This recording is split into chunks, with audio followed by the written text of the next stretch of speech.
In this episode of the Valor Flight Crew Podcast, we sit down with two pillars of the air medical education world, Alan Wolfe and Christian Greengrass, for a deep dive into the evolving landscape in pre-hospital training and clinical development.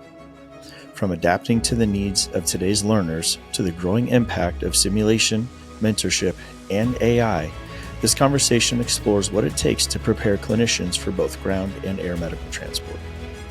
We will break down the value of certification exams, the role of confidence and critical thinking in patient care, and the importance of realistic training and tailored onboarding. Whether you're just starting your HEMS journey or you're helping guide the next generation, this episode is packed with insight, honesty, and a forward-looking perspective on what's next in HEMS education.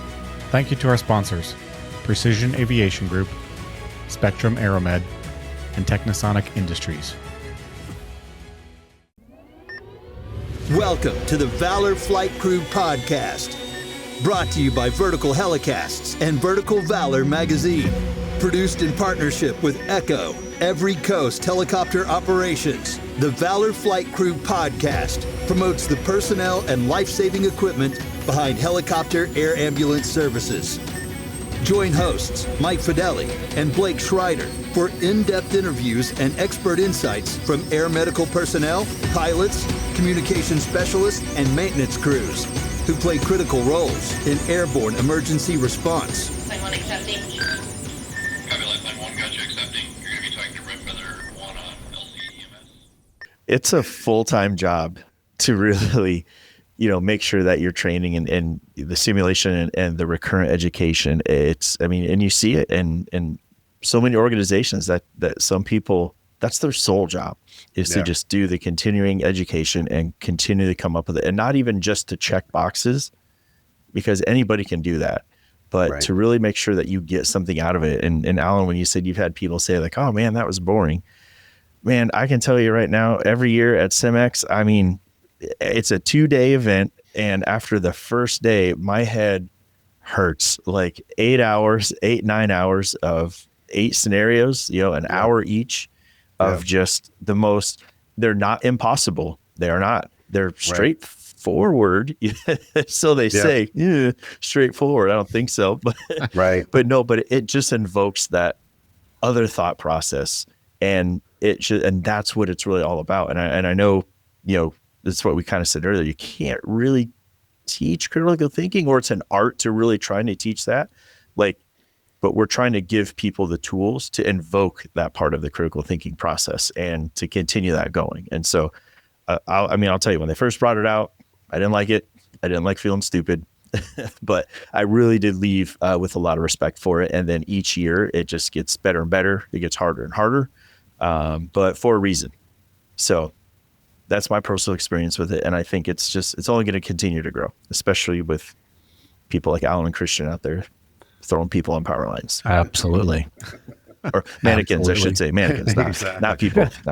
The other piece of that is that although the mechanisms are always the part that's really different, if you come down to it, it still comes down to that RSI, using the checklist, the right drugs, not making a mistake with the drugs, the whole oxygenation -1A thing, and all of that same stuff that we measure comes to that scenario, no matter how you look at it, what these different ones, or whatever the goal is, objectives are, or simple. It's the mechanism that creates the wild scenario that we want to throw people. You want to kind of not throw people off, but you want to make sure there are distractions, because it's hard to create the distractions that sometimes you see in the back of an ambulance or on a scene in air. You can either play music loud or have people interrupt, or just asking the actor questions and they say, I don't know. What do you mean you don't know?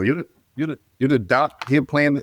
No, I know a recent case I had doing an airway on a little one, and then all the lights shut off in the back of the ambulance. Just done.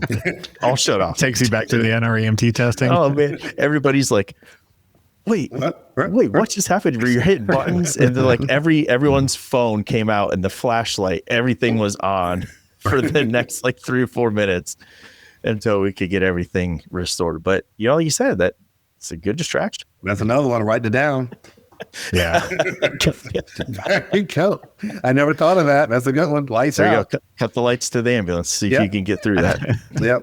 Yep. See who gets the phones out. That's pretty good.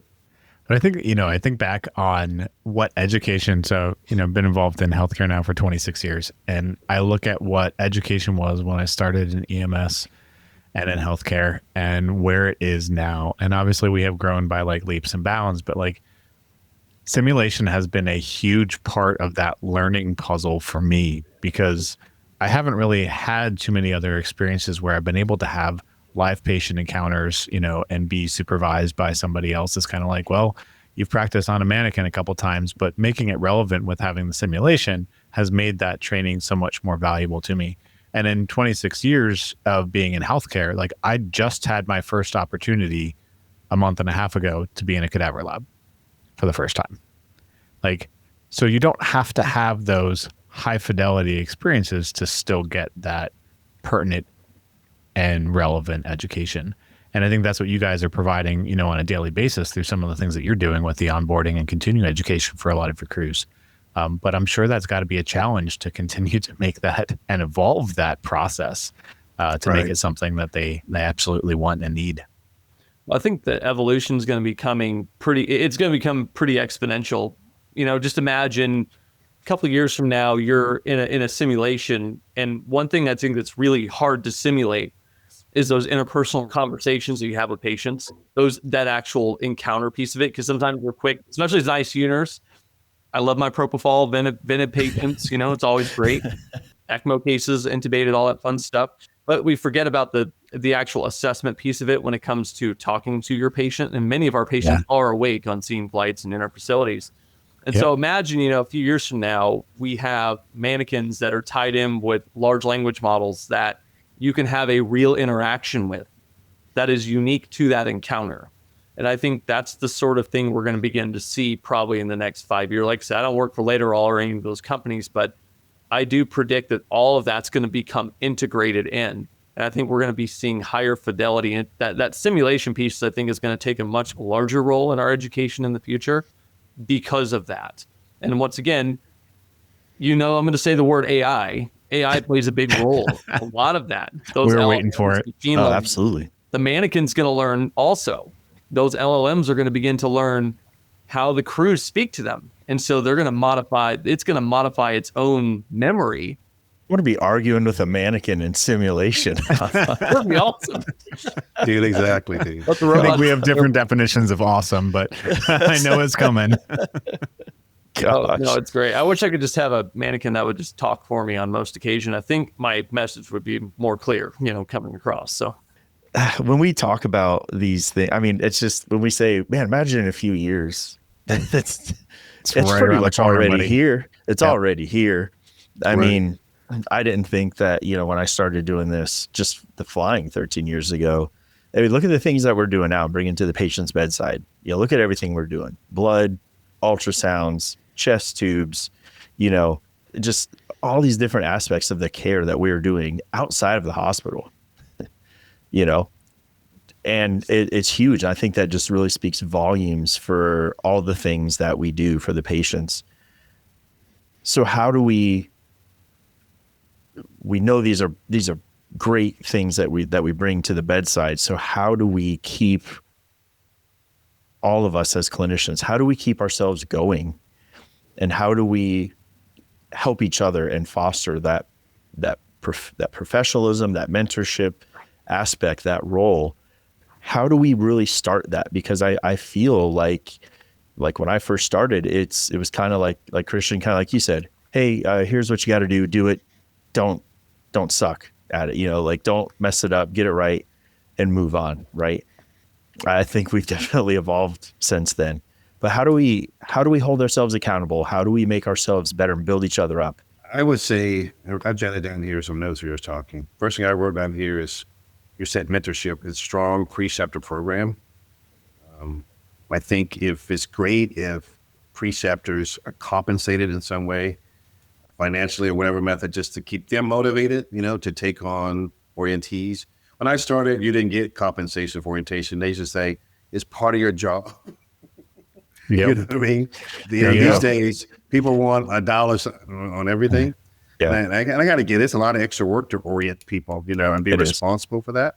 And so I think if it's just a strong preceptor training program, meaning you have people who are teaching people the correct way of the expectations of the program or the culture of the program or the medical director, how you want that, how he wants that done, that procedure or whatever done. I think that does it. I think what that does is you have great preceptors that treat people with respect and dignity. That fosters an organization of being inclusive, that you feel comfortable saying what you want to your preceptor, that you don't know something, which adds to your learning and the values of learning and help you to grow. I think what that does in the long term is help with retention and, in other words, is people just get it coming in and leaving, because they don't like something here. So with great preceptors, it creates a culture, hopefully at the base, where people enjoy learning and staying at that particular job. The other thing I wrote is that we mentioned a lot of things. You mentioned blood. Blood is extra money. Ultrasound is extra money. The Lucas or Autopulse, all extra money. All those things plus some other things probably we do that we don't get compensated for. It takes about $3 million a year to run one helicopter base, one base. And so if you're adding blood, that's you can't charge for, or ISTAT, you can't charge for, or all these things you can't have a separate charge for. That creates costs, that base costs of $3 million a year. So where do you get that money from? What can we do as education to do that? When I first started in nursing, flight nursing, I just think, money ain't me. Don't ask me anything about it. That's the program director, whoever's job. I got nothing to do with that. And look at you now. Oh,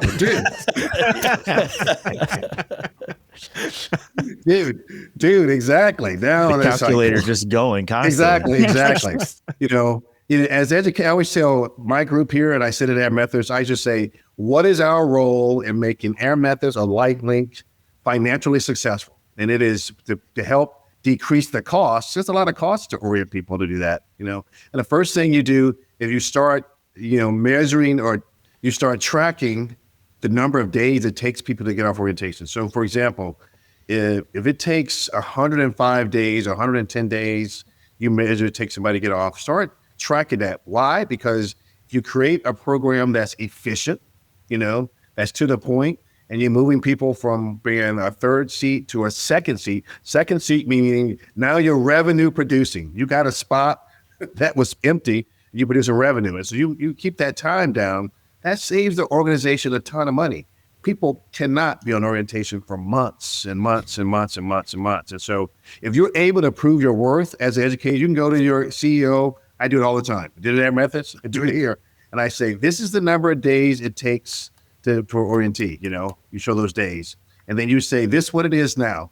This is how much it costs to orient somebody. This is what the savings are. And so it makes sure, because education is not revenue producing, this is how you save money. You're saving money, but still producing a good product because you're keeping an eye on it. Not everybody's going to get off in, 50, 60 days. Some people may take 80 or 90, but overall, the median, you want that a good number and just track it. And so, because we have a role in this, so somebody has to pay for it. So keep an eye on it. You know what I mean? We got to be it.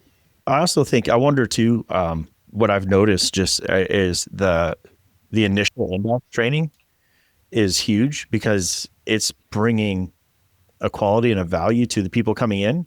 And then they aren't having to spend as much time on orientation. They'll come out and they do 10 flights, or someone that has, like someone that has a lot of experience. So they might have 10 years flight experience and they're coming in, they go through the NDOC orientation and they come and do 10 flights, solid, ready to go. And I think I've seen a big shift in that. I don't know if Christian, you've seen anything like that as well. I think it's a mix. I've seen a mix. You have some people that, I think also talk about money, which by the way, Alan, thank you for my MTLI, another lecture there. I'm getting everything today. This is educating me too. I think it's a mixed bag. I mean, we have, some clinicians that come through. Now, I will say the organization I fly for, we are pretty strict about maintaining that straight line for everyone. You come in the organization, we don't know you, we're going to make sure that we give you that full-time opportunity. And typically what we typically do is we funnel you into our busier bases. So like our Dallas and Fort Worth base, usually you're averaging between 3 and upwards of almost 7 flights a shift.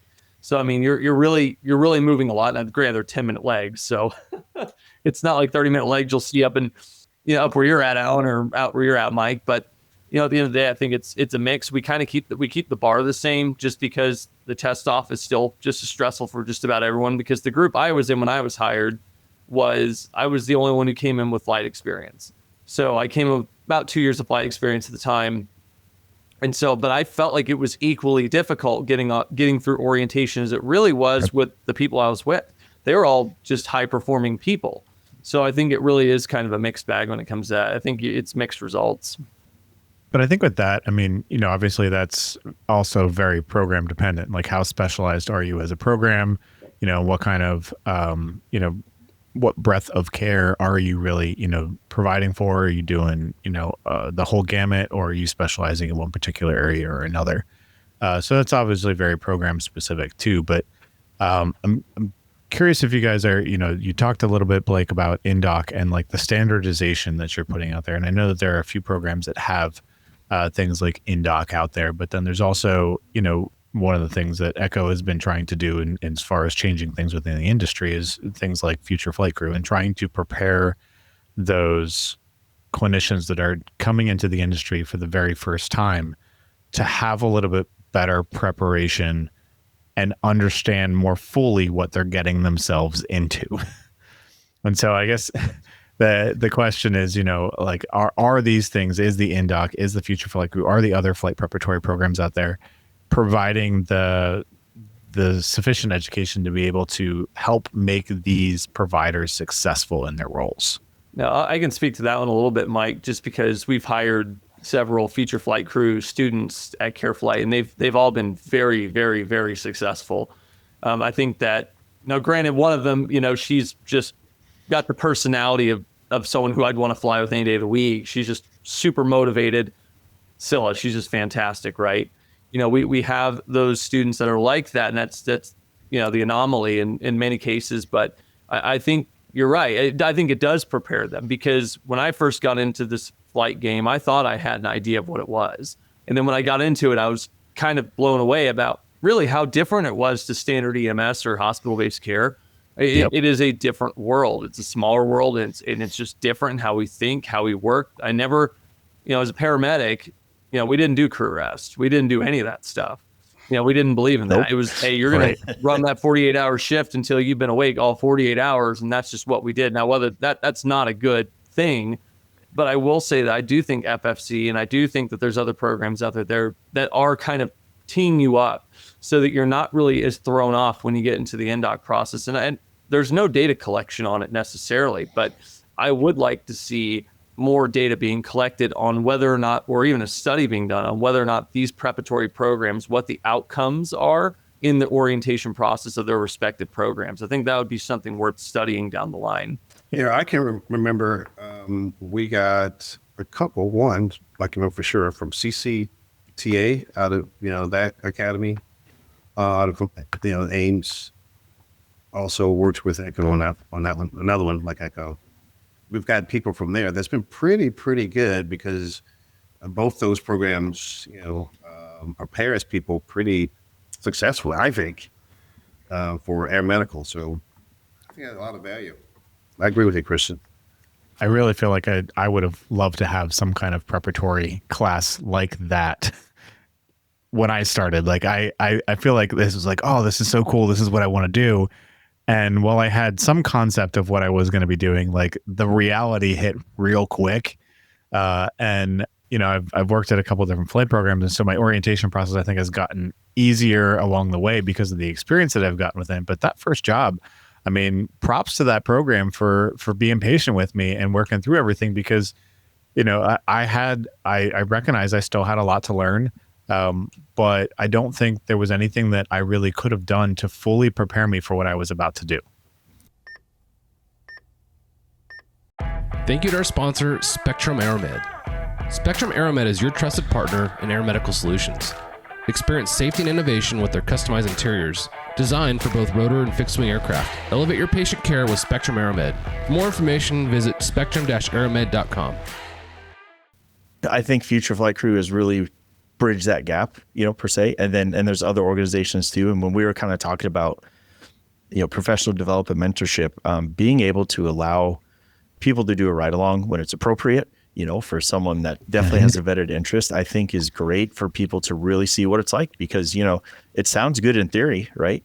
But you don't know until you go fly along and really see. And, I think for the most part, we've always attracted people that they do a ride along and they're hooked. But I can think of an instance where we had somebody that they had a rough day. The flight crew had like 5 flights by, the evening. You're coming down towards the end of the evening time. this poor person on just the ride along was just beat up, like hot, just not having anything to eat, and but we've never heard from them again. But way to scare them away. I know. But to really bring that up, like, I think that's a really good, important thing to see, because Alan, like you said, it's very expensive. It costs money to hire. And not only is it expensive to hire, but we want to hang on to the right candidate and the right person that really grows. And then once we do that and you get these clinicians in, then they start making those career progressions, right? You go from new hire to experienced clinician, and then you instruct, you start teaching, and then eventually into leadership. So I don't know if you have a good story, Alan, about how you started that. Was there a hook? Was there something that you just saw was like, man, I really got to start flying? It worked. My attraction was, I was working in the ICU in DC, and they would say code yellow, 5 minutes by helicopter MedStar. And people would go to the window and look at the helipad down with the fourth floor, looking down the helipad. And then it would land and they would open the doors. It would be Maryland State Police, or it would be the MedStar program. And it would be, the arms will hang off the patient and they'd be doing compressions. And I would go, how the do I get down there? What? Exactly. I said, who's doing that job and how do I get down there? Right. That's the thought. God. Because every time you look at the window, it would be some disaster. Just some train wreck coming in. And then you're like, man, is that coming up here? Exactly. Better not be coming to my unit. Man, my lunch is like in like 2 minutes, man. I got to go. Dude. You got to know. Chili in the microwave. Exactly. And so that was my attraction, is the action piece of it. But I would say things that, like you mentioned, the 5 flights that the person did. Scaring somebody off. Yeah, scaring them off. I think some of those people just doing one, just a good one. That's the right person that's motivated to say, God, I want to do that job just by doing it. But you that right person, and I think, Chris, you mentioned a lot more personality plays into this than we really want to say. But it is about the right person that has a personality as a go-getter and likes the job. They'll work their ass off. If somebody likes that job, they're going to work their ass off to get it. Yeah, for sure. So, Yeah. Well, one thing I'll even mention too is, we're talking about this focus on the new hire themselves. But one thing I've kind of noticed, and this kind of helped kick off our idea for the Future Flight Leaders program, which, once again, the Future Flight Leaders program that we're coming at, it's not like MTLI or anything like that. It's more or less for like that FTO, that educator. And I think it's been a neglected piece for quite some time. I think that, that was something on ground that I used to do a little bit on the side, was do some consulting, that we actually build education programs and FTO programs, because a lot of the literature, if you go back, is based on police. A lot of it's based on that. A lot of it's based on fire. But when it comes to aeromedical, and I think, Alan, you and I talked about this last year at MTLI, and that is, I think that there has to start being more specific education for those doing, like you said, the chili in the microwave type stuff. You have to be trained to be able to do that. There's also other factors that go in this too. It's very high stress when you come into this. There's egos that come into this. There's the whole, well, back at PHI, we did this. There's a lot more of that, because everyone's coming with experience from somewhere. And so we have to learn to train those people, not just train, like I said, the 18-year-old or the 21-year-old coming off the street fresh out with a college degree. these people have experience in other places. And so we have to be able to train them properly. We also have to think about equity inclusion. We also have to think about, there's a rise of neurodivergence as well. As someone who has autism personally, I've had my challenges with social interactions with people adjusting to me as a trainer. And thankfully, my FTO was quite aware of how to work with someone like me, but not everyone knows that. And so I think while we do have an astute focus on the clinicians being hired in, I think we should have almost an equal focus on the FTO as well. And not just be like, yeah, here's an extra buck because you have a bunch of experience and we think you're good and you're not in CQI every week. I think this is something that we can really mold into something great. And I think that's going to take a construct to get us there. And I think FFL, for example, is going to be the beginning of such things, for other programs.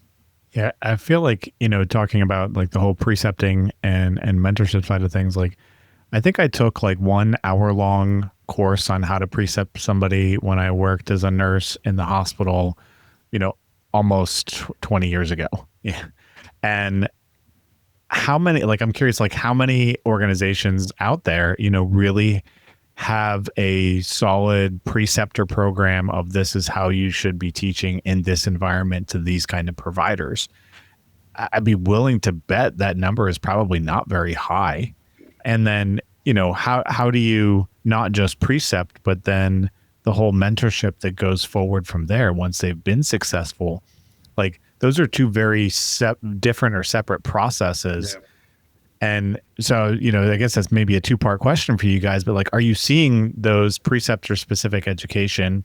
And is that where that gap is coming from, Christian, that you're, hoping to fill some of that void? And then 2, what do you guys see as that differentiating role between preceptor and mentor? I think to answer really kind of both parts of it, I think there is a big difference. I think they're two and one, they're one and the same in some instances, but a preceptor and a mentor are two separate things. So when I was being precepted as a new flight nurse, I did have mentors as well. Good friend of mine, Lance Taylor, he was my mentor. He precepted me sometimes, but I had other preceptors. And so I think the concept of preceptor is kind of that operational piece.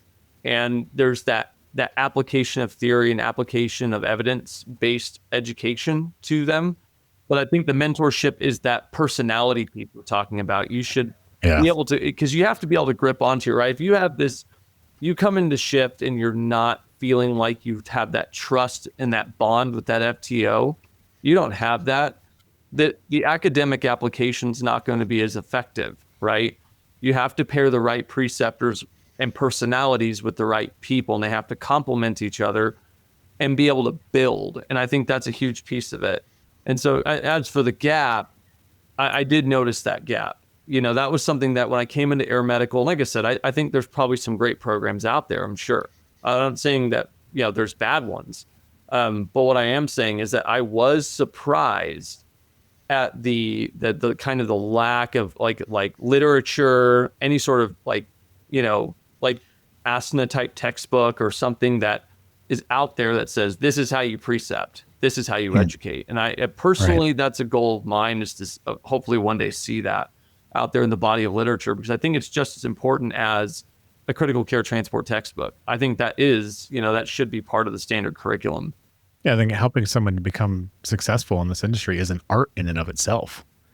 And, I would love to see that change for the better in the future and actually have something specific, like a roadway or a pathway to be able to help make that happen. Yeah, I jotted down here a couple of things. Air Methods has a preceptor program that they started 2019, 2020, and I was headed out the door for the whole entire company, which is, pretty bold. LifeLink, we have one here at LifeLink, 2 specifically preceptors. Each base has a specific group responsible for orienting employees as well as educating the other employees at the base. And every year, those particular preceptors get a day of training. They train on something first at the beginning of the year before everybody else kind of sees it. So it allows them to help educate and that at the base, So nice. There are things out there. But I would say this too about mentoring. You're so right, Christian. It's 2 separate things. And that mentor is that person you gel with. We've had people who at one base failing. People don't like them. They're failing. So what do? You can't just fire somebody just because they don't like them at that base. Right. Move to okay. Yeah. Is something going on wish with you those? could some days. Right. Exactly. So what do? You take that person out of there. You move to the other base. Could be the fun base, whoever, with those people over there, and Right. boom, that person is thriving because it's somebody there that mentors them, that they gel with, they can communicate with to be successful. And it's a separate thing, but it's a hard thing because sometimes the mentor and the preceptor are clashing. Yeah. You're hearing both two sides of it.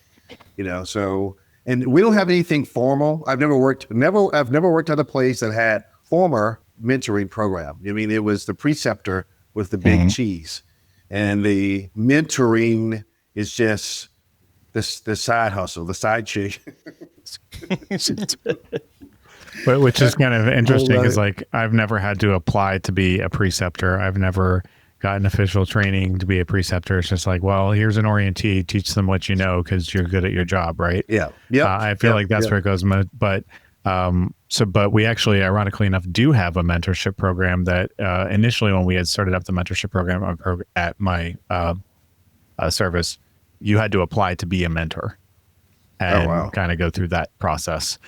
I'm not sure if that's still the case right now, since it's been so long since I've been, doing some of that stuff. But yeah, I mean, I think that there are certain things out there, but it's kind of like the roles reversed. Like I never had to apply to be a preceptor. I never got the formal training in this realm on how to precept somebody in this world. It was just like, well, we think you'll be okay to train somebody. Good luck. Figure it out. Mike, I will say I like the fact that the mentors have to apply, because if you think about it from a business perspective, you're going outside the organization and you're mentoring people. So you're representing your agency, right? You can handle a lot of things internally, but you're really a billboard when you go out there. And so my program at CareFlight, we do have a mentorship program. We've Philip Lerner started, and we actually have a pretty robust ground 911 division. So we're actually working on funneling a lot of our ground paramedics through to our air side. So it's kind of nice when you have that continuity. We're kind of lucky to have that. But yeah, the mentorship piece is huge though. And everyone that's a mentor there had to apply for it. But I like that because I think that's a point right there, is that, as a mentor, it's not just, as Alan said, it's side chick. Cracks me up. Like, yeah, I just picture someone getting a text from their mentee and they're like, new number, who dis? It's like, Yeah. My side piece. yeah. You're like, oh, hey, what's up? But anyways, Mike, no, I think it's good. I think mentorship programs are positive. I'm glad to see they're starting to pop up at your program as well as mine. I think that I've often found myself kind of on both sides as a current FTO at my organization, but I don't have an official mentor title. I do participate in a mentorship with FFC, and I have for the last few years. But like personally, I have some. Don't worry, we warned the students about you Yeah, first. I'm glad. That's why they only gave me 2 this year. Watch out for the 2 bald guys. Yeah, I know. We can't tell us apart. But I've often found myself sometimes on kind of like both sides of that, right? I have a few people that I've kind of bonded within my agency that want to fly, that really reach out and really want to figure out, how do I do this? What do I do? And so to me, it's been a very huge learning curve. I never would have ever thought that this would be in a position that I would ever be in. But 2, it's something that I take very personally, in the realm of, getting older. Can't do this forever. What? What? I know, right?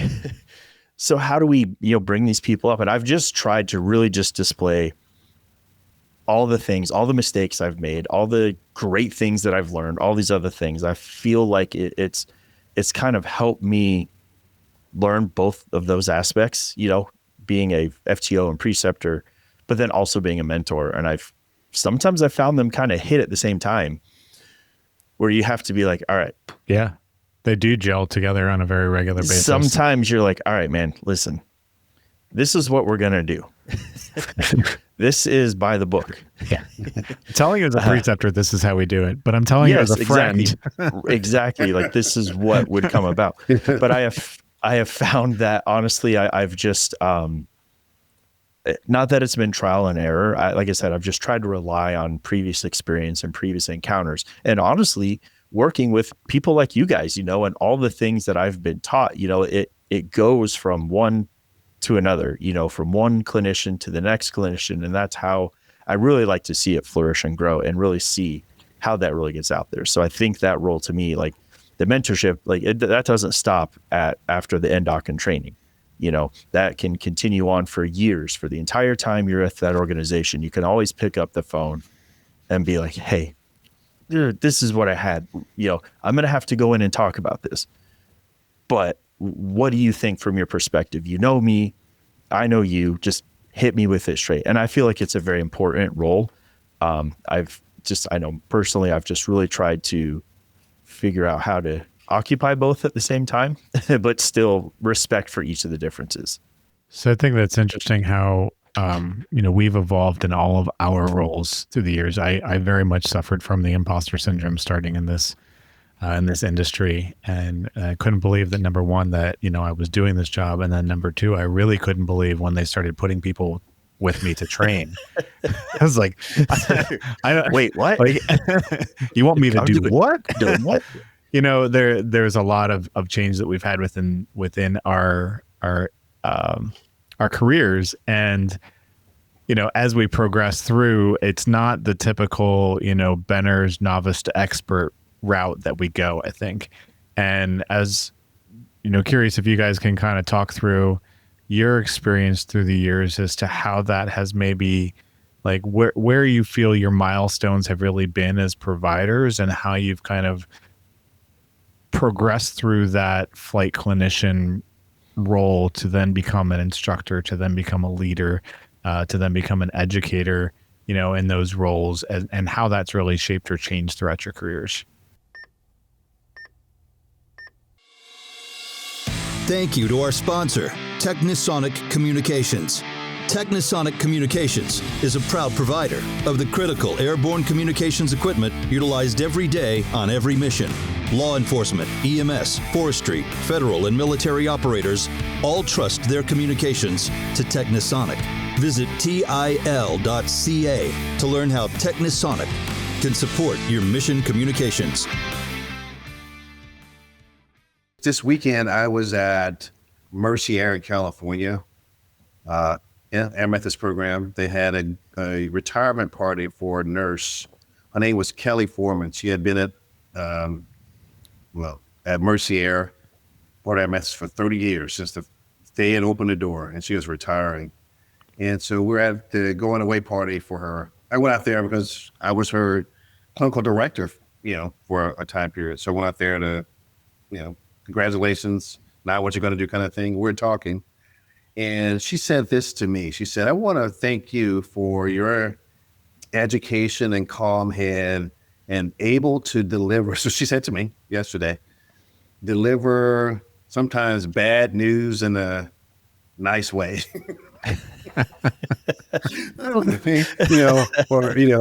said news in a nice way. She said that really goes, that's a skill a lot of people don't have. And I started thinking, and I started like you, Mike, when you say imposter syndrome, I go, who is she talking about? Right.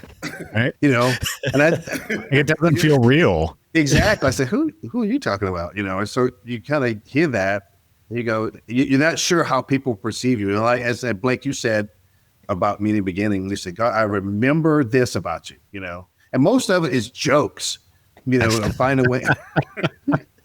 There's something funny that happened. And most people say, oh, that was funny, but finding humor and integrating that into education helps a lot. And I think, but doing that also, you got to be an expert at it, and I think doing it a number of years that you guys have done, then you go, what am I going to do next? And for me, I'm like you guys, I became the chief flight nurse. I'm thinking, I can do that. How hard can that be? I've been doing this 19 years. How hard is that job? You start doing it. And once you're on the other side, you see a different part of it. Oh, yes, you do. And part of that, yeah. And part of that is the financial side that I didn't have to worry about. Like, oh. You're like, oh, man. That costs money? I didn't know that. Don't throw that out. We're going to need to Thought save that was that. included. Exactly. Anything exactly. Anything expire, send it to SIM, Right.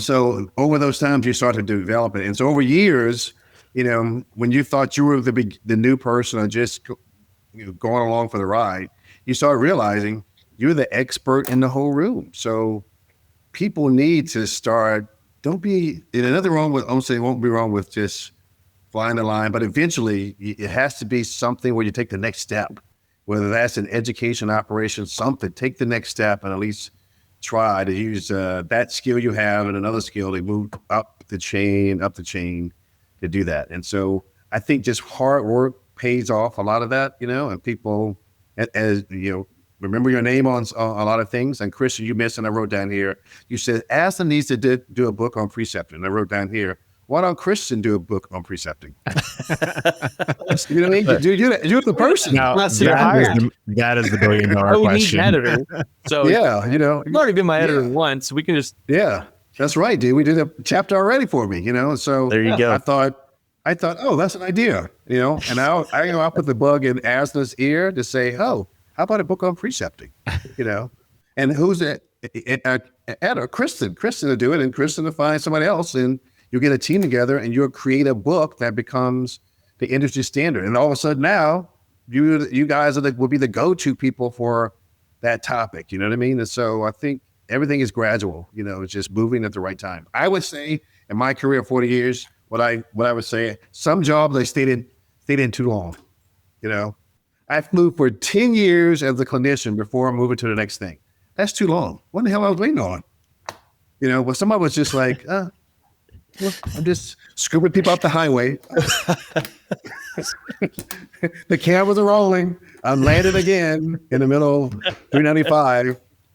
Sometimes you get comfortable with it. But the limelight is fun sometimes. Dude, it is. And sometimes you go, okay, like you said, we're all getting old. And you go, can I get up in and out of that thing for so long? And so you want that second skill to lead you to it. Not very well anymore. No, there's a reason I go to my chiropractor every month.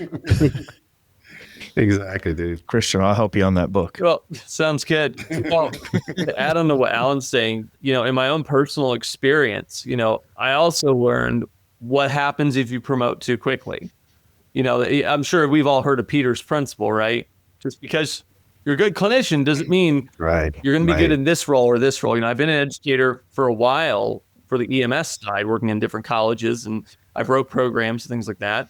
And I was at my first flight program, and we were a young flight program, and I promoted to be our education manager really quickly. And, what came with that were a lot of challenges that I never foresaw.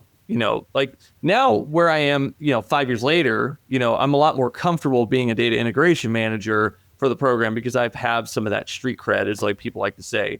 But I do think there is something to be also said about not getting too antsy and jumping right into that role. You can do the training, you can do all those things, but context is important. Just like in data, context is super important because I agree with what Alan's saying completely.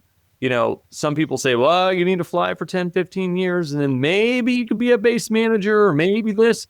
But what happens, right? Stagnation can happen at that point in time. And, but that's where like future flight leaders comes into play. I think that's a great intermediary. I think an intermediary here would be the FTO.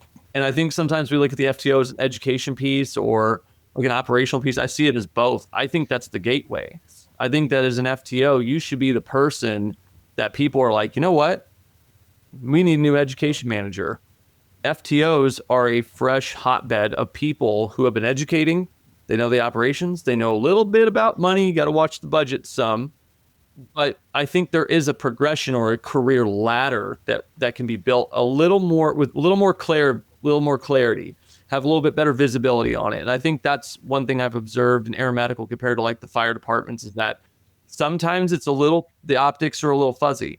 So if we can find a way to clear that up, and create a clear path. I think that, chief flight nurses, education managers, base managers can come from like an FTO group because they have the social skills, they can educate, which means they know how to talk to people, they can disseminate information that might be tough. Like Alan, like your friend was saying, you know how to bring the bad news in a good way. So I think that's the same thing. An FTO is a great place to find those people to move in those leadership roles. So I think that's a great first step that we should encourage with our teams. Right. And you mentioned, Christian, you said moving too quickly from one role, from one role we're not ready. And we immediately said that, I thought of, you guys agree, is the nurse practitioner. Like I see people, the nursing people I know, they'll graduate nursing school, and then the next year they're going NP school. And I'll be like, are you kidding me? You can't even put in a damn NG tube and you're going to NP school, and then you graduate NP school. They don't want to practice. They want to get in some other thing behind a desk and then tell you what to do with no experience. And so for the nurse practitioners out there who are listening, I'm not talking about you, of course. I'm talking about the one. Keep for that disclaimer, Alan. The ones who did it, I don't know who you think you're fooling. That is suicide. Suicide. So that's going to something too early before you're ready. Get that experience of being a good nurse, then nurse practitioner school. You want to do that thing. So that's a perfect example, Christian. So, and it's a balance of the education and then practicality and being able to do that and then instruct it, right? Like I was always learned like see one, do one, teach one, Right. I mean, I know that obviously doesn't fit everything, but I mean, I've easily seen that throughout the years that I've been working in EMS and in the air medical industry of seeing people that might be good at something, but you just don't have, like Christian said, the street cred, like to be able to and it has nothing to do with you not being smart enough. It doesn't have anything to do with other than sometimes through all the education that we get through, you could read all the studies, you could do all these things, but sometimes there's just no second place. Like there's nothing else that can just teach you something more humility than experience. And then when something doesn't go right into that, and then you not only do you have to explain kind of how or why what happened, then you got to explain it to 4 different people, 8 different times, and then somewhere it's on video. There's no substitution sometimes for just that experience and being able to relate to somebody, because if you don't have enough experience in that role, you get the flight job, and then next thing you know, you're base lead, or you get a paramedic role and you're some type of supervisor, or maybe that you become an FTO really quickly, and then you get someone that's been in this field for a long time, and they're just changing jobs, but they're coming in. So how do you relate to somebody that has more experience than you and you're supposed to be teaching them? Right. It doesn't mean you can't do it, but it kind of makes it hard sometimes to bridge that gap and to really be effective, to where does that person respect you as the preceptor, and the preceptor respects the person that's coming in that may have a larger, vast, more experience than them, but understanding where each other's coming from to get to that point. And I think for this, this podcast, when we're talking the education, it's just so much more than just a lot of that education. There's sometimes we just need some of that experience. Yeah. And I would say street cred is the biggest piece of that, And so here I am. I would use myself as an example. 40 years experience. I have 40 years experience, and I have all of those, a lot of dishes behind my name. We get a lot of attention, I have 40 years experience. I said the part though that gives me the street cred, I think, in all the jobs I worked, is that I haven't touched a patient since 2010. That's the last time I took care of a patient. And I tell people all the time, I might not have touched a patient in 2010, but the details of the patient care, I will never forget. You know what I mean? I might, what I did at Air Methods, and I did at LifeLink, and I did at MedStar, is that to keep the street cred, because when you choose a person with an educator, they got to be somebody who respects, who knows it, So at that time, when I first got my job, everybody knew that he knows what the hell he's talking about. But Now, instead of touch a patient, what I did at that medicine here, I did supervised ride-alongs where I put on that flight suit. Like this week, Alan Wolfe will put on the flight suit, and I go to one of these bases here in Minnesota. Consider that your warning. He's coming. He's coming out there. First, one day this week. And I sit there for 12 hours and I fly with those guys the whole time, and what it is me, one, getting a little street cred there. Another piece of that is the purest form of quality assurance. I'm sitting there looking at every single thing, every conversation, everything, because what that does is that one is keeping me fresh, but it also I'm evaluating their clinical practice, when I do that. So I'll give you examples. I remember when I was in DC at MedStar, a nurse came to me, her name was Nancy, and she had a lot of peds experience. And I was a new chief flight nurse. I was doing a in-service we had 3 different bags, ambu bags, and somebody had made a mistake and using a pediatric bag for an adult. These days that might be okay, but back then wasn't the right thing, So I was doing an in-service to each person. I had my little checkoff sheet with everybody's name on it from the side, and they would come through, and I would just kind of tell them something. Well, my first person to come to my station, she said she had a lot of peds experience, and she says, very condescending attitude, "What are you going to teach me about these pediatric ambu bags?" And it was kind of intimidating, And so I said, "I don't know. Maybe you tell me. You try to teach me something. Why don't you tell me what you know?" So you kind of flip the script on it. So you're right. Some people will always will always know more than you about some topic, but still, you're the educator. I'm just telling you, there's an issue. You already know it. We can move to the next person, however, And then another person, Kevin Ricksman, he works here at LifeLink, and he said to me, probably one thing, we're just chatting, and he said, "I want you to know that the staff here at LifeLinks thinks highly of you, the fact that every time you do a ride-along, you get in that aircraft. You way up the food chain, and you get in that aircraft, and you fly along there. I do night shift. I show up on a night shift one day. Weekend nights. Alan Wolfe is sitting there. Wow.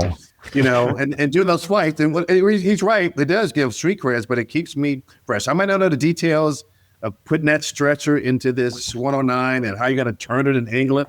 I know all that. But I know that damn stretcher got to lock in there. Yep. You know what I mean? I know I got to get the patient on there, right? Yeah. Exactly. I know the patient can't be too heavy. I know I got to have these straps. But how to get in there, can't tell you. But those stuff I can do. And then the last one, Tyler Christofoli, the great Tyler Christofoli, who works here. And when I was first hired here at LifeLink, I was in new orientation like everybody else, and we had sim going on, and we had 8 people in our class, in this training class. And I had to go do something with my dog, and I came back, and they had gone through most of sim the day, And I came in kind of last, and one person hadn't gone yet. Her name was Brandy, who works here, and she's had to go on. And she said, "Hey, Alan, come be my partner.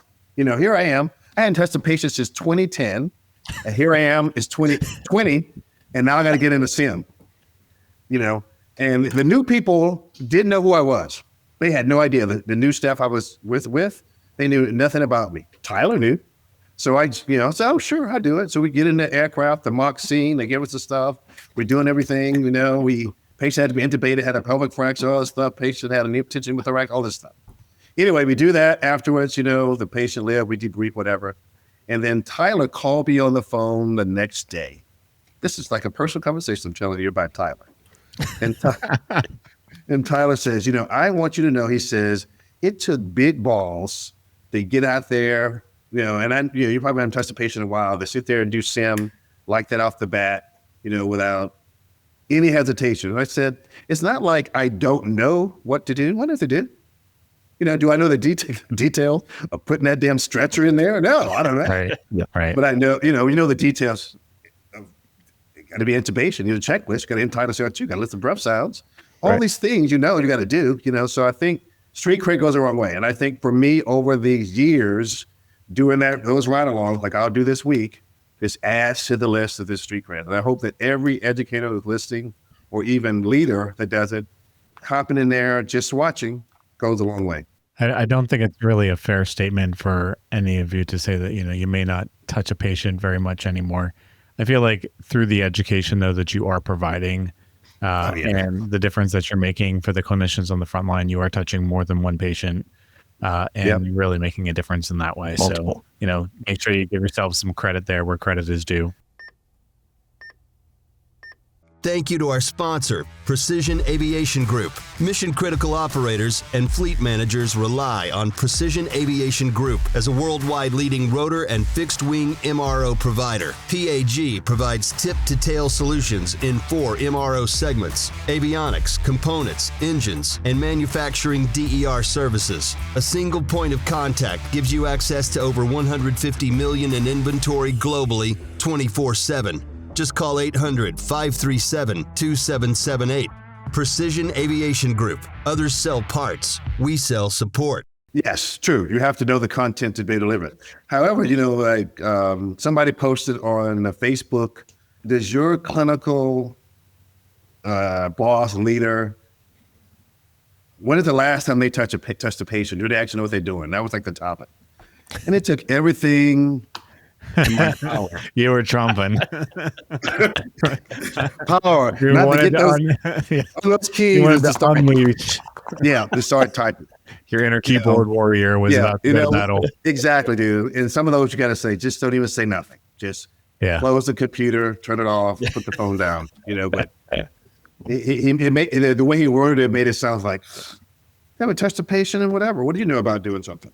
And I used to have people, and it argued with me about assist devices and balloon pumps, not knowing. And I would say, just so you know, I wrote the chapter in the book that you're referencing. What are you talking about? You know what I mean? Some stuff you have to, that was the chapter I wrote. I wrote the chapter on assist device. Yeah. I wrote the chapter that you're arguing with me about this. I wrote the chapter on it. Are you kidding me? So some of it is said to write that stuff. Like Krista wrote a chapter for me.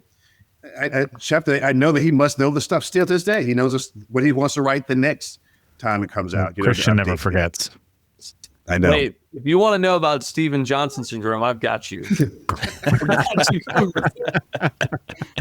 I told my wife when I was writing it, she was obviously proofreading it because my grammar sometimes is terrible. I remember, Alan, you were telling me, like, dude, you ever heard of Grammarly? Like, I was writing this. I was like, I think I'm writing the chapter that no one's going to read.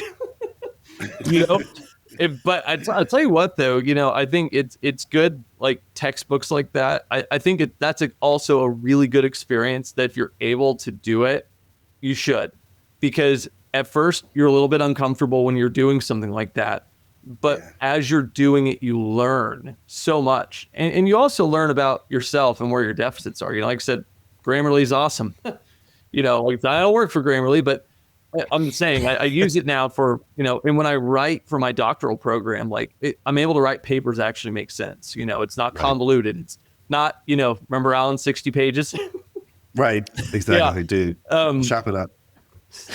But I think there's a lot of things that can come from that too. And also, something I noticed in when I was in my doctorate program, starting out that first year, writing papers about aeromedical, when I really was solidifying what I wanted to study, a term came up, knowledge borrowing. So, but with knowledge borrowing, a lot of EMS, HEMS, other programs, they take knowledge from the inpatient environment. But we have like ASNA, we have all these different textbooks that are coming out.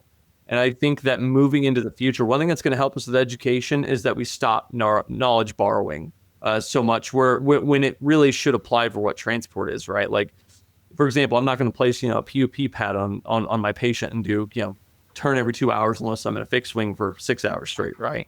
I think there's more of an application. I really think that, in my own opinion, I think that we are becoming our own branch of medicine, period, because everything is so wildly different in transport. Everything we think about is different. So I want to encourage, flight nurses out there, flight paramedics out there, to go out and work on your advanced degrees. It's not just a piece of paper. Learn evidence-based practice. Learn how the knowledge is created. because a lot of people don't know that I'm doing a DNP and a PhD. So a DNP, you're interpreting knowledge. You can interpret evidence and write policy. PhD is the creation of new knowledge. And so I think with education, we need to have more people who are willing to devote themselves to that so that we can create new knowledge and translate the knowledge that we're creating into policies that are effective. I think that, that we've talked a lot about how we measure what we're doing and how we make it applicable to just not only the daily practice, but how we educate our clinicians. So, and Alan, you said, we have to measure something so we can know how to improve it. So, because if we're not doing any of that, we're going to be stagnant. We're not going to improve that.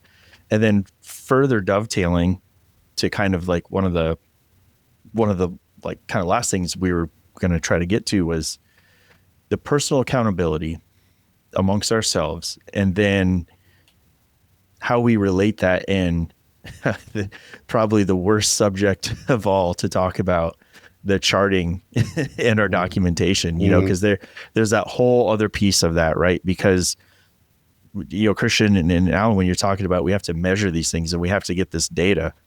Yeah. Well, that data's got to be reliable, right? So we have to be good at charting and documentation. And I mean, I don't know, I might get some hate mail from it. That's okay. But, as, critical care providers and clinicians, like we really need to make sure that our documentation, we do a stellar job of taking care of patients. We really do a great job, but we do all these great things. But man, we can be better at how we document how we were really great at what we did for the patient. And it doesn't, that's not a bragging rights. That's just, that really solidifies our place in this industry for how we take care of the patients, is really by charting and documentation. And now, but can we get the software, can it be efficient and make it to where it's more user-friendly, where it encourages the high acuity, the high level of documenting what we did? Right. So I would say, some of the issues with documentation are mainly from governmental requirements. Right. Was that NIMSIS, whatever it's called? NIMSIS and Oh. Yes, exactly. that's more appropriate. If you want to talk NIMSIS, let me know. We can talk all I'm sure Christian's like, for every conversation I'm going to pass on, Christian. Exactly. So is that has made the charting so long and detailed part of that, and more requirements of getting, you want to get reimbursed, you got to put a lot of more stuff in there. So hopefully with I'm sure Christian hit on it, with AI, that would be more of a help to do that as we move to this.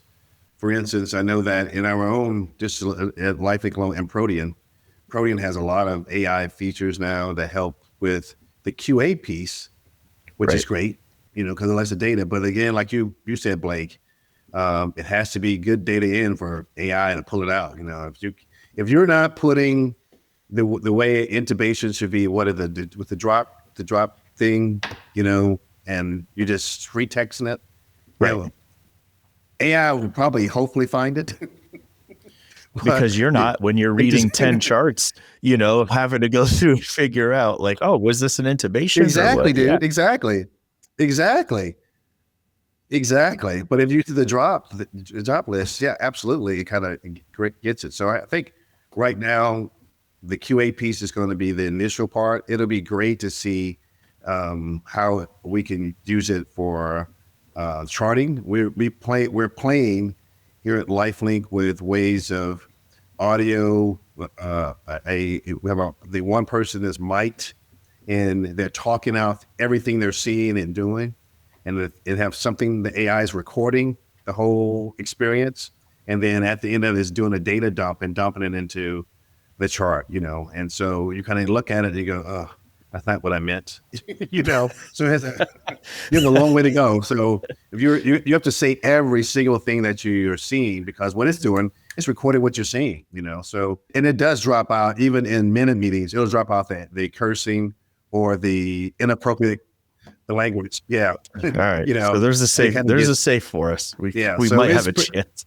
Exactly. So it has potential to help us with the charting piece.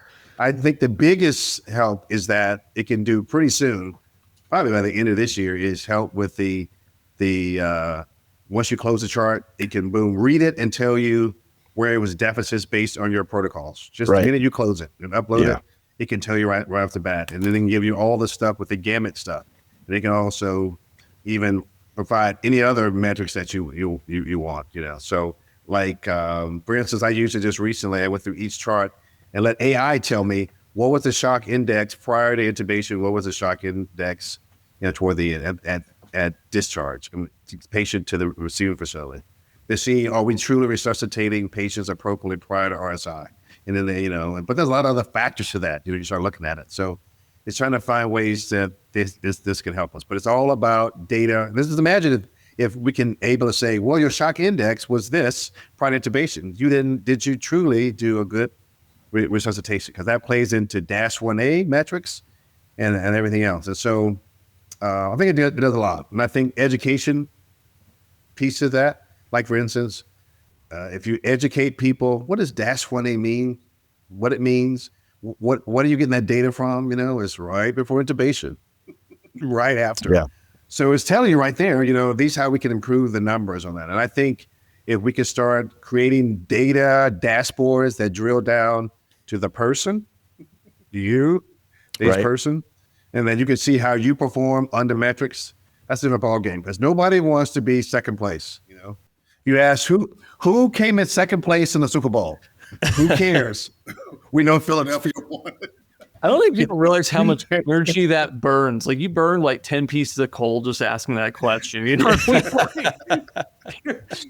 Like, destroy the environment because you want to know who won the Super Bowl. But exactly, dude. Nobody knows. No, but I think second place. It's good that y'all are playing with that, Alan. And I think one piece of technology that I think it's coming up as well. It's called OCR technology. OCR is what you use when you scan a paycheck in, like to your bank. But imagine a feature where you have a syringe and a vial, and you're drawing up that vial, and it's scanning the actual syringe itself. It's trained to pick up on the syringe. How many cc's are you drawing up? Picks up the concentration of the vial, the lot number, and then it logs it into an unstructured repository. And some people like to think that narratives aren't really good data collection points, but actually that's not entirely true. Because in the data world, from a data analyst perspective, I have structured binary data. So I have like vital signs, pulse ox, respiratory rate, things like that. And that's quite measurable, right? But the future we're heading towards, unstructured data sets like text fields, narratives, that's going to be measurable before it's all over with. It doesn't seem to be that way. It seems very subjective. But through pattern recognition, through large language models, it's going to learn how Alan Wolfe writes a chart.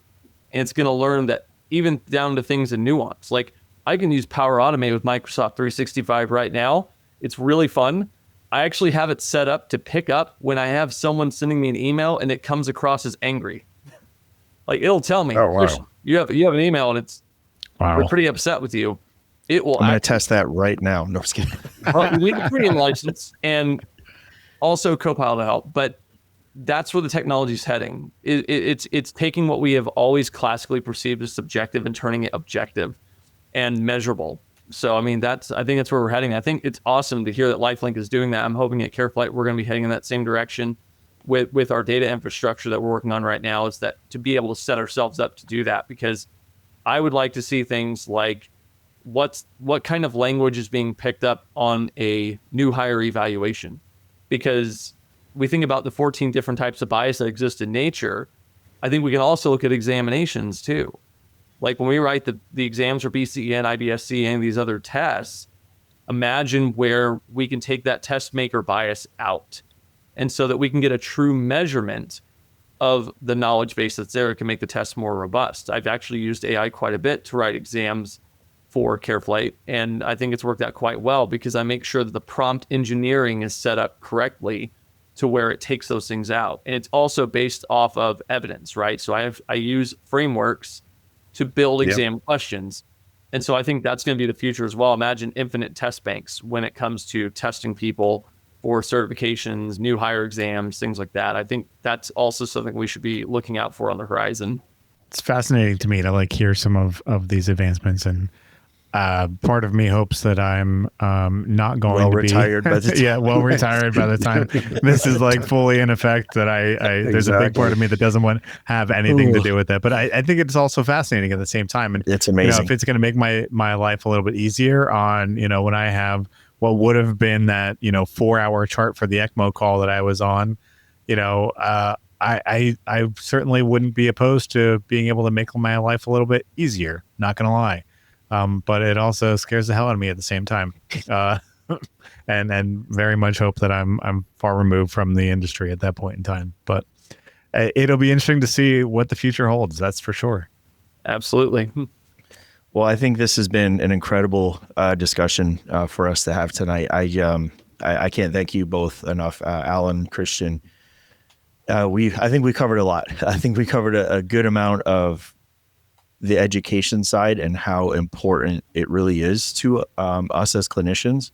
And for those that are aspiring clinicians, people that are listening, it just goes to show and you can hear from where we all started, and maybe you kind of get a little bit of the why of how things are right now and then how it will be in the future. So I think this is all such a great episode. Thank you guys both so much for spending your evening with us. Mike, what do you think? This has been an awesome discussion. I'm my head is spinning with ideas right now. That's why I've been writing down part of it is terrified. The other part of it is spinning with ideas of how we can take it back and make education better, and what we can do in the future, and how we can really enhance the industry through all of this. I mean, you guys are really at the forefront of the longevity and the future of what this industry is going to be. And we certainly thank you guys for sharing your insight and being able to provide a glimpse of what the future may hold for all of us in this industry, should we happen to stick around long enough. So thank you both so much. It has been an absolutely amazing discussion, and I really appreciate you guys joining us today. Thank you guys so much. Really appreciate the opportunity. Yeah, no, thank you both very much. This was really awesome. I think that was the 10th siren. I think, if I was able to shout it out. I lost track at this point. Thank you guys both so much for your time. And I just want to say thank you to all our listeners out there for your continued support of the Vertical Helicast platform and the Valor Flight Crew podcast. So until next time, thank you guys so much, and we'll talk at you then. Thanks for joining us for this episode of the Valor Flight Crew podcast. Don't forget to like and subscribe to hear more stories that promote the personnel and equipment behind the missions in public safety aviation. Lastly, stand by for a message from our sponsors. Thank you to our sponsor, Precision Aviation Group. Mission-critical operators and fleet managers rely on Precision Aviation Group as a worldwide leading rotor and fixed-wing MRO provider. PAG provides tip-to-tail solutions in 4 MRO segments: avionics, components, engines, and manufacturing DER services. A single point of contact gives you access to over 150 million in inventory globally, 24/7. Just call 800-537-2778. Precision Aviation Group. Others sell parts. We sell support. Thank you to our sponsor, Technisonic Communications. Technisonic Communications is a proud provider of the critical airborne communications equipment utilized every day on every mission. Law enforcement, EMS, forestry, federal and military operators all trust their communications to Technisonic. Visit TIL.ca to learn how Technisonic can support your mission communications. Thank you to our sponsor, Spectrum AeroMed. Spectrum AeroMed is your trusted partner in air medical solutions. Experience safety and innovation with their customized interiors, designed for both rotor and fixed-wing aircraft. Elevate your patient care with Spectrum AeroMed. For more information, visit spectrum-aeromed.com. Thanks for tuning in to this episode of the Valor Flight Crew podcast. A big thanks to Alan Wolfe and Christian Greengrass for sharing their insight, experience, and their passion for advancing HEMS education. As we heard today, preparing the next generation of clinicians isn't just about textbooks and certifications. It's about building confidence, fostering critical thinking, and creating realistic and relevant training environments. Whether it's through mentorship, simulation, or embracing new technologies like artificial intelligence, the path forward in air medical clinical education is all about adapting and evolving. If you haven't already, head on over to www.echoflightcrew.org to learn more about the teams and programs that support this community, and be sure to follow the podcast so you don't miss upcoming episodes. Thanks for listening, and we'll catch you next time on the Valor Flight Crew Podcast, where we continue to highlight the people and stories that make this industry great.